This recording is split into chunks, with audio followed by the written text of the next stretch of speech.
आध्यात्मिक नगर बक्सर के मोक्ष धाम को और बेहतर बनाने का प्रयास जिला प्रशासन द्वारा किया जाने लगा है। गंगा के उत्तरायण तट पर स्थित बक्सर की इस मोक्ष धाम की प्रसिद्धि बहुत दूर तक है, जहां की आग कभी बुझती नहीं। अनुमानतः काशी के हरिश्चंद्र घाट के बाद भीड़ होती है। ऐसे में बक्सर दाह संस्कार की प्रक्रिया को बेहतर और सुलभ ढंग से कराने के लिए जिला प्रशासन की तरफ से मुक्ति धाम में 2 विद्युत शवदाह गृह का निर्माण 7 निश्चय योजना से कराया जा रहा है। शवदाह के निर्माण में 8,72,18,182 रुपए का व्यय किया जाएगा। प्रशासनिक स्वीकृति मिलने के बाद जल्द ही शहरी आवास और विकास विभाग इसका निर्माण कार्य शुरू करेगा। तो सरकार पंडित जी का भी चकचक है, सुपन का भी चकचक है, लेकिन जो हम फकड़ गरीब आदमी हैं, हम कहाँ जाएंगे। जो इस मुर्दे पर ही आश्रित है, जो हम लोग बोझते हैं, जलाते हैं, 1 रुपया मिलता है और 40% आश्रम में जाता है और 60% मिलता है। तो वो भी 60% गया ना नीतीश जी भीतर, कहाँ से खाएगा ये फकड़ तुम्हारा देवता पीटर। सुविधा हो जाएगी। जो दलालों के चंगुल में लकड़ी बेचा जा रहा है और पर्यावरण का नाश हो रहा है, तो पर्यावरण तो बहुत अच्छा हो जाएगा।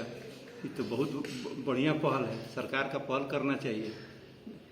विद्युत अगर दाह गृह बन जाता है तो बहुत अच्छा है।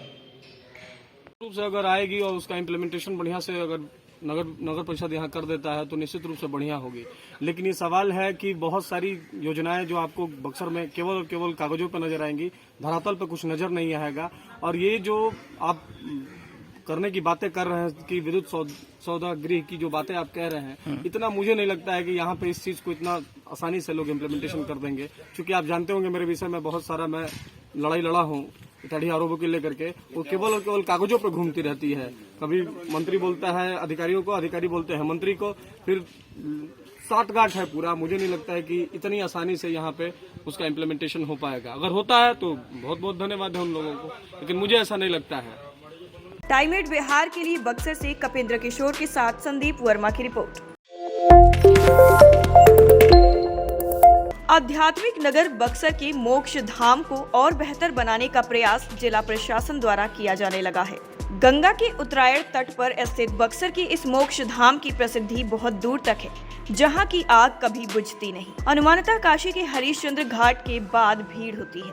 ऐसे में बक्सर दाह संस्कार की प्रक्रिया को बेहतर और सुलभ ढंग से कराने के लिए जिला प्रशासन की तरफ से मुक्ति धाम में 2 विद्युत शवदाह गृह का निर्माण 7 निश्चय योजना से कराया जा रहा है।